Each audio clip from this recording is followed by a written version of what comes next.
Good morning students. നമ്മുടെ next ടോപ്പിക്കാണ് IND-AS 37. IND-AS 37-ൽ പറയുന്ന provision contingent liability and contingent അസറ്റിനെ കുറിച്ചാണ് പറയുന്നത്.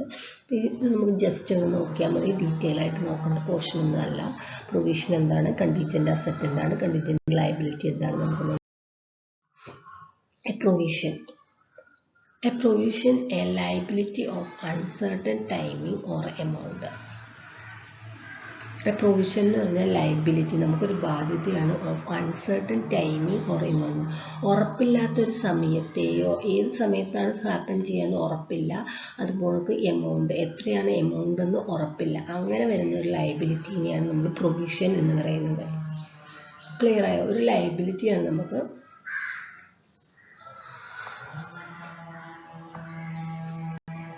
പക്ഷെ അതിൻ്റെ ടൈം, ആ ലയബിലിറ്റി നമുക്ക് എപ്പോൾ ഉണ്ടാകും എന്നുള്ള ടൈം നമുക്ക് ഉറപ്പുണ്ടായിരിക്കില്ല. ഓർ എമൗണ്ട്, എത്രയായിരിക്കും എമൗണ്ട് ഉണ്ടാകുക എന്നുള്ളതും ഉറപ്പില്ല. അങ്ങനെയുള്ള, അതായത് ടൈമും ഉറപ്പില്ല, എമൗണ്ടും ഉറപ്പില്ല. അല്ലെങ്കിൽ ടൈം ഉറപ്പുണ്ടാവില്ല, ചിലപ്പോൾ എമൗണ്ട് ഉറപ്പുണ്ടാവില്ല. അത്തരത്തിലുള്ള ലയബിലിറ്റിനെയാണ് കണ്ടീജന്റ് പ്രൊവിഷൻ എന്ന് പറയുന്നത്. എക്സാമ്പിൾ, പ്രോഡക്റ്റിൻ്റെ വാറൻറ്റി. ഇപ്പോൾ പ്രോഡക്റ്റിൻ്റെ വാറൻറ്റി നമുക്ക് ഇപ്പോൾ എത്രയാണ് വാറൻറ്റി എമൗണ്ട് ഉണ്ടാവുക, ഏത് സമയത്താണ് ഉണ്ടാവുക എന്നുള്ളത് ഉറപ്പില്ല. നമ്മളൊരു ടൈം ഗ്യാപ്പ് പറഞ്ഞിട്ടുണ്ടായിരിക്കും, ആ ടൈം ഗ്യാപ്പിനുള്ളിൽ എപ്പോൾ വേണമെങ്കിലും സംഭവിക്കാം. ദാറ്റ്സ് എ പ്രൊവിഷനാണ് അല്ലേ.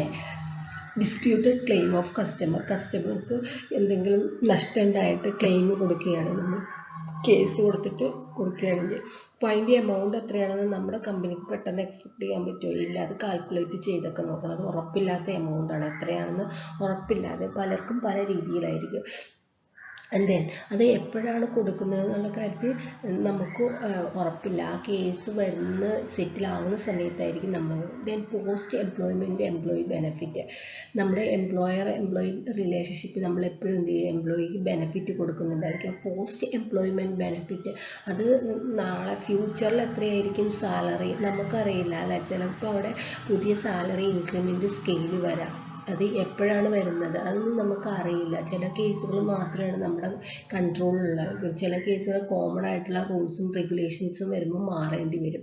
അത്തരത്തിലുള്ള ലയബിലിറ്റിനെയാണ് നമുക്ക് പ്രൊവിഷൻ എന്ന് പറയുന്നത്. നമുക്ക് പ്രോഡക്റ്റ് വാറൻറ്റി ഒക്കെ പെട്ടെന്ന് ഓർത്തിരിക്കാവുന്നതാണ്. അതുപോലെ ഡിസ്പ്യൂട്ടഡ് ക്ലെയിം ഓഫ് കസ്റ്റമേഴ്സ്, അതൊക്കെ നമുക്ക് ഓർത്തിരിക്കാവുന്ന എക്സാമ്പിളുകളാണ്. അപ്പോൾ പ്രൊവിഷൻ എന്ന് പറഞ്ഞാൽ liability of uncertain timing or event ആണ്. അൺസർട്ടൺ ടൈമിംഗ് ഓർ എമൗണ്ട് ആണ്. ഇനി നിങ്ങൾ ലയബിലിറ്റി എന്താണെന്ന് അപ്പം വിചാരിക്കില്ല. Present obligation as a result of past event. Settlement is expected to result on a outflow of resource.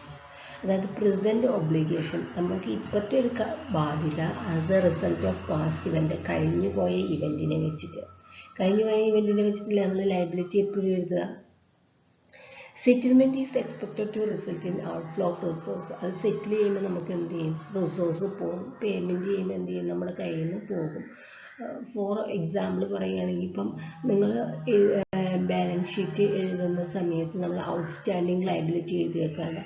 ആ ഔട്ട്സ്റ്റാൻഡിങ് ലയബിലിറ്റി കൊടുക്കുന്നത് എന്നാണ്, പ്രസൻറ്റിലാണ്, നമ്മുടെ ഇപ്പോഴത്തെ ബാധ്യതയാണ്. ഇനി അതായത് നമുക്ക് റെൻറ്റ് കൊടുത്ത് തീർക്കാനുണ്ടെന്ന് വിചാരിക്കുക. അതായത് റെൻറ്റിൻ്റെ കൊടുത്ത് തീർക്കാൻ ആ ബിൽഡിങ് നമ്മൾ എന്നാണ് ഉപയോഗിച്ചത്, പാസ്റ്റ് ഇവൻ്റാണ്, റിസൾട്ട് ഓഫ് പാസ്റ്റ് ഇവൻ്റാണ്. അതായത് റെൻറ്റ് കൊടുത്ത് തീർക്കാനുള്ള ലയബിലിറ്റിയാണ്. റെൻറ്റ് ആ സംഭവം നമ്മൾ എന്നാണ് ഉപയോഗിച്ചിട്ടുള്ളത്, കഴിഞ്ഞ മാസമോ കഴിഞ്ഞ വർഷങ്ങളിലാണ്, കഴിഞ്ഞു പോയ കാര്യമാണ്. ദെൻ അതിൻ്റെ ബാധ്യത ഇപ്പോഴാണ് നമ്മുടെ അടുത്തുള്ളത്, പ്രസൻ്റ് ആണ് obligation.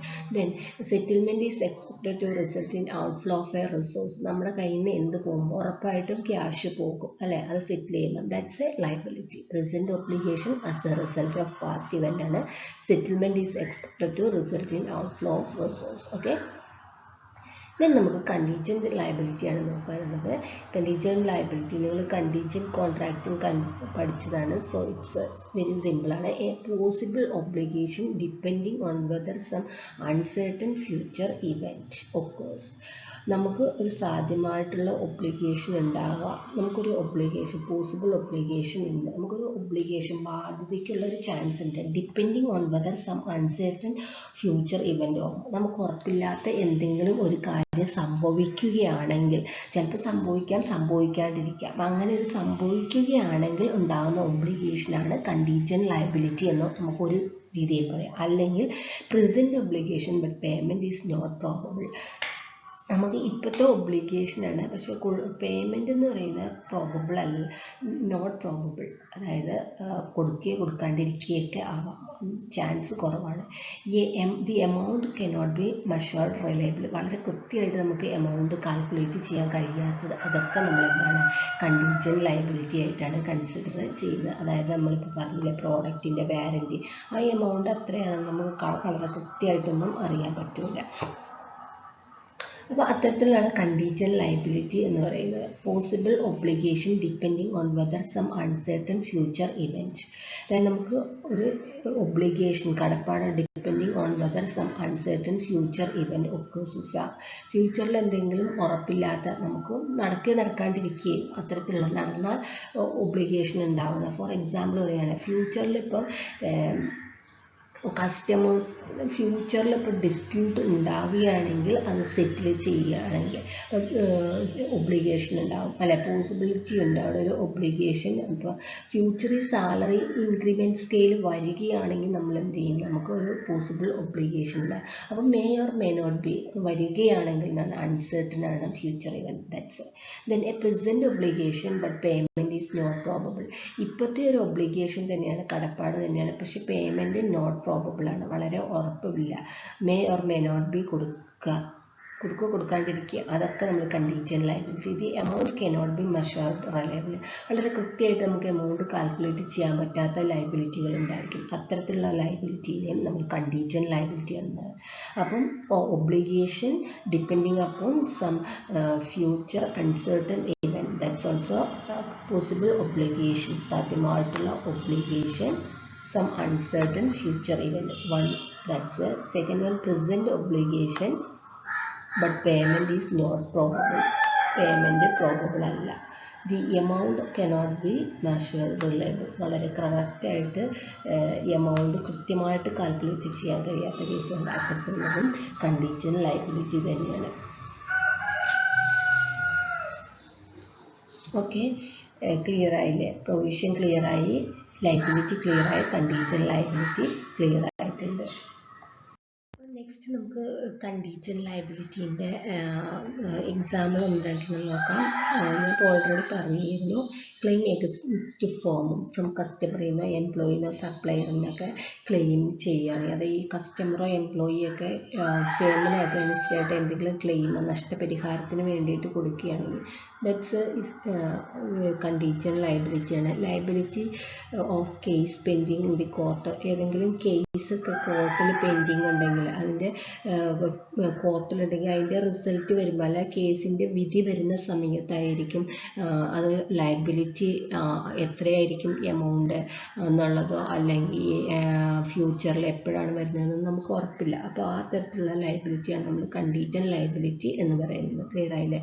Liability of A case pending in the court, കോർട്ടിൽ കേസ് പെൻഡ് ചെയ്തിട്ട് കിടക്കുന്നുണ്ടെന്ന് വിചാരിക്കുക.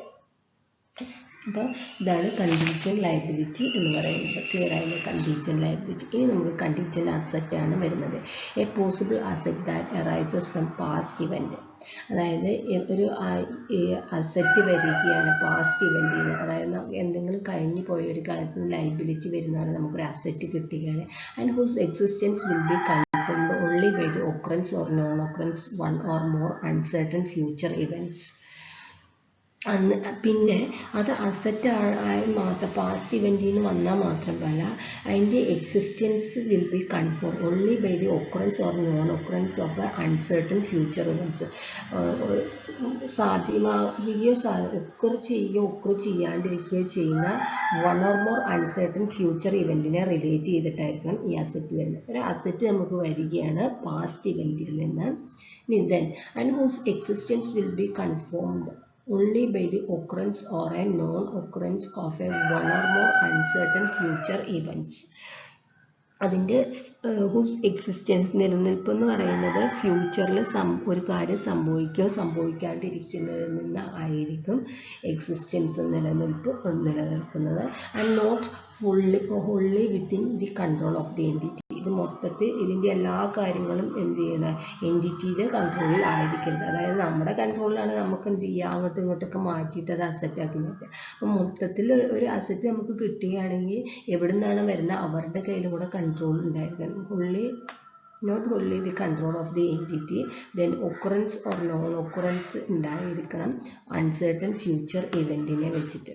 Then ഒരു അസറ്റ് arising from past eventൽ നിന്നായിരിക്കണം അസറ്റ് ഉണ്ടായിട്ടുള്ളത്. These are the contingent asset, and a possible asset that arises from the past event whose existence will be confirmed only by the occurrence or a non-occurrence of a one or more uncertain future event ആയിരിക്കും.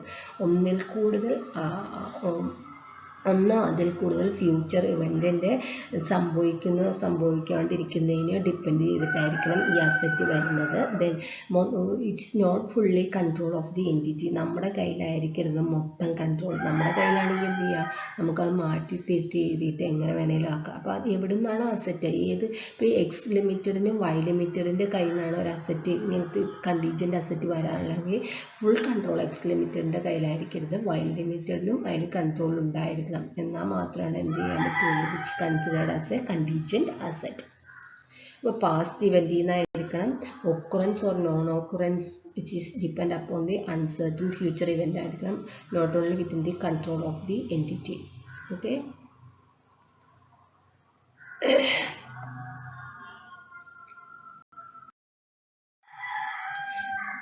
Recognition of a provision. ഇനി നമ്മൾ provision എങ്ങനെയാണ് തിരിച്ചറിയുക എന്നുള്ളതാണ്.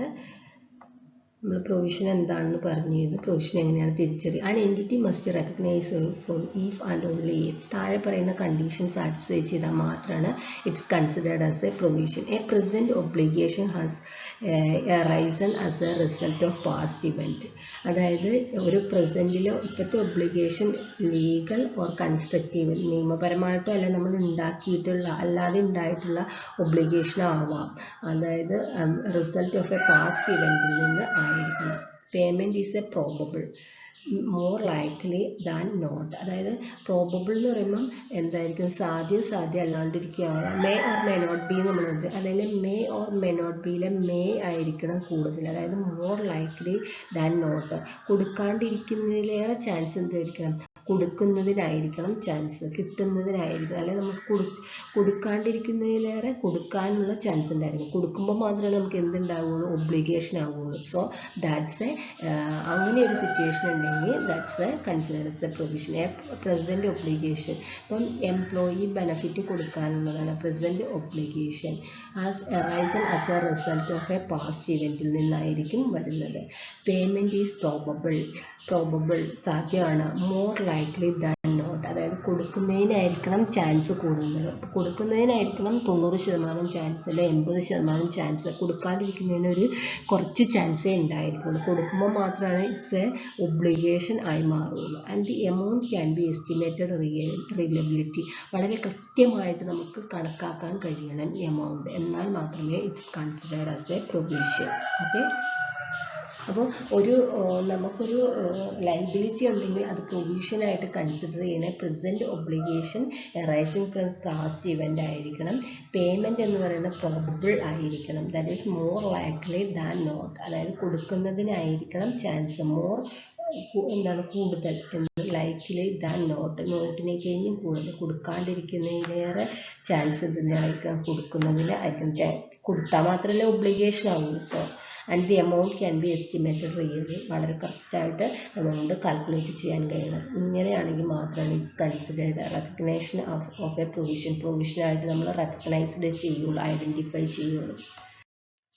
Then contingent liability എങ്ങനെയാണ് നമ്മൾ recognise ചെയ്യുന്നത്? Since there is no common ground as regard to liability that are uncertain.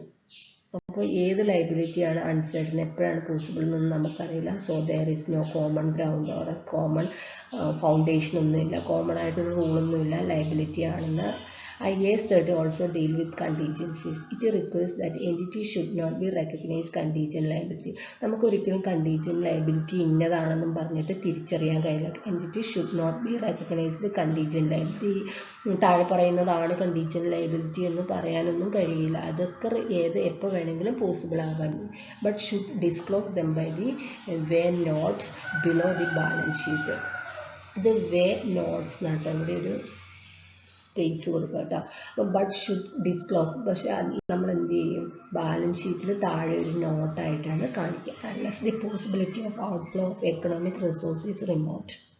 അല്ലെങ്കിൽ എന്താണ്, നമുക്കറിയാം എക്കണോമിക് റിസോഴ്സ് എപ്പോഴും എങ്ങനെയായിരിക്കും, ലിമിറ്റഡ് ആയിരിക്കും. സോ ഇന്നത് കണ്ടീജന്റ് ലയബിലിറ്റി ആണെന്ന് പറഞ്ഞിട്ട് നമുക്ക് ഇത്ര എമൗണ്ട് മാറ്റി വെക്കാനൊന്നും ഓർഗനൈസേഷനിൽ ഉണ്ടാവില്ല. സോ കണ്ടീജന്റ് ലയബിലിറ്റി നമുക്ക് ഒരിക്കലും പെട്ടെന്ന് ഐഡൻറ്റിഫൈ ചെയ്യാൻ കഴിയില്ല. It should not be recognised,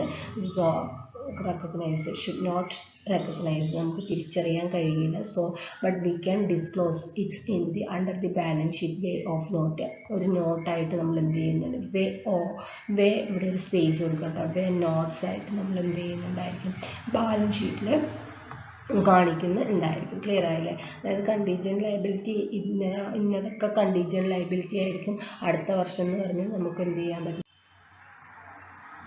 തിരിച്ചറിയാൻ കഴിയുകയില്ല. സോ നമ്മൾ എന്ത് ചെയ്യും,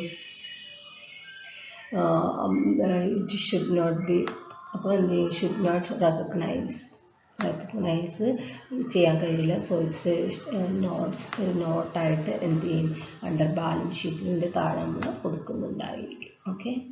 Then contingent asset in same thing, contingent asset should not be recognized. ഇന്നതൊക്കെ കണ്ടീജന്റ് അസറ്റ് ആയിരിക്കും, നമുക്ക് ഇതൊക്കെ അസറ്റായിട്ട് വരാൻ ചാൻസ് ഉണ്ടെന്നൊന്നും പറയാൻ പറ്റില്ല. അതായത് നമുക്ക് കിട്ടാതെ കിടക്കുന്നതോ ഒക്കെ നമുക്ക് വരാൻ ചാൻസ് ഉണ്ടെന്നൊന്നും പറയാൻ പറ്റില്ല. But should be disclosed where an inflow of economic benefit is probable. Should be disclose, നമ്മളത് വ്യക്തമാക്കണമെങ്കിൽ നമുക്ക് 100% ഉറപ്പോടുകൂടി, പ്രോബബിളോടുകൂടി ദർ ഈസ് എക്കണോമിക് ബെനിഫിറ്റ്, അതിൽ നിന്നുള്ള ബെനിഫിറ്റ് നമുക്ക് കിട്ടിയാൽ മാത്രമാണ് it's considered as a contingent asset. When the realisation of income is virtually certain, then the realised related asset is not contingent asset and it is recognised in a is appropriate. When the realization income is virtually certain, then the related asset is not a contingent asset. വളരെ ഉറപ്പായിട്ട് കിട്ടുമെന്ന് അറിയാമെങ്കിൽ it's not a contingent asset കേട്ടോ. നമുക്ക് കൃത്യമായിട്ട് കിട്ടുന്ന amount അറിയാമെന്നതിന് നമുക്ക് കണ്ടീജന്റ് അസറ്റ് ആയിട്ട് കൺസിഡർ ചെയ്യില്ല. It is that not contingent asset and it's recognise is appropriate. വളരെ കൃത്യമായിട്ട് റെക്കഗ്നൈസ്ഡ് ചെയ്യാം. So it's not a contingent asset. അപ്പോൾ നമുക്ക് കൃത്യമായിട്ട് റെക്കഗ്നൈസ് ചെയ്യാൻ കഴിയാത്തതിനെയാണ് നമ്മൾ കണ്ടീജന്റ് അസറ്റായിട്ട് പറയുന്നത്. നമുക്ക് കിട്ടാനുള്ളതിൽ വളരെ കൃത്യമായിട്ട് അറിയില്ലാത്തതാണ്. But should be disclosed where an inflow of economic benefit is probable. പക്ഷെ നമ്മളത് കണ്ടീജന്റ് അസറ്റ് ആയിട്ട് കൺസിഡർ ചെയ്യണമെങ്കിൽ ഫ്ലോ ഓഫ് എക്കണോമിക് ബെനിഫിറ്റ് വന്നാൽ, നമുക്കതിൽ നിന്ന് എന്തെങ്കിലും ബെനിഫിറ്റ് വന്നാൽ മാത്രമാണ് കണ്ടീജന്റ് അസറ്റായിട്ട് കൺസിഡർ ചെയ്യുള്ളൂ. നമുക്ക് നമുക്ക് തിരിച്ചറിയാൻ കഴിയില്ല. നമ്മളത് കണ്ടീജന്റ് അസറ്റായിട്ട് തിരിച്ചറിയണമെങ്കിൽ നമുക്കതിൽ നിന്ന് ഒരു എക്കണോമിക് ബെനിഫിറ്റ് വരുമ്പോൾ മാത്രമാണ് അത് കണ്ടീജന്റ് അസറ്റായിട്ട് അറിയുള്ളൂ. ഇനി നമുക്ക് മുൻകൂട്ടി തിരിച്ചറിയാൻ പറ്റുന്നുണ്ട്, വളരെ കൃത്യമായിട്ട് അനലൈസ് ചെയ്ത് വിർച്വലി സർട്ടനായിട്ട് ഇൻകം സർട്ടനായിട്ട് നമുക്ക് അറിയാമെങ്കിൽ it's not a contingent liable asset. It's normally ഒരു അപ്രോപ്രിയേറ്റ് അസറ്റ്, വേറെ അല്ലാത്ത സാധാ അസറ്റായിട്ട് തന്നെയാണ് കൺസിഡർ ചെയ്യുന്നത്. That's okay. അപ്പം വളരെ സിമ്പിളായിട്ടുള്ള ഒരു ചെറിയ ടോപ്പിക്കാണ്, എല്ലാവരും നോക്കുക.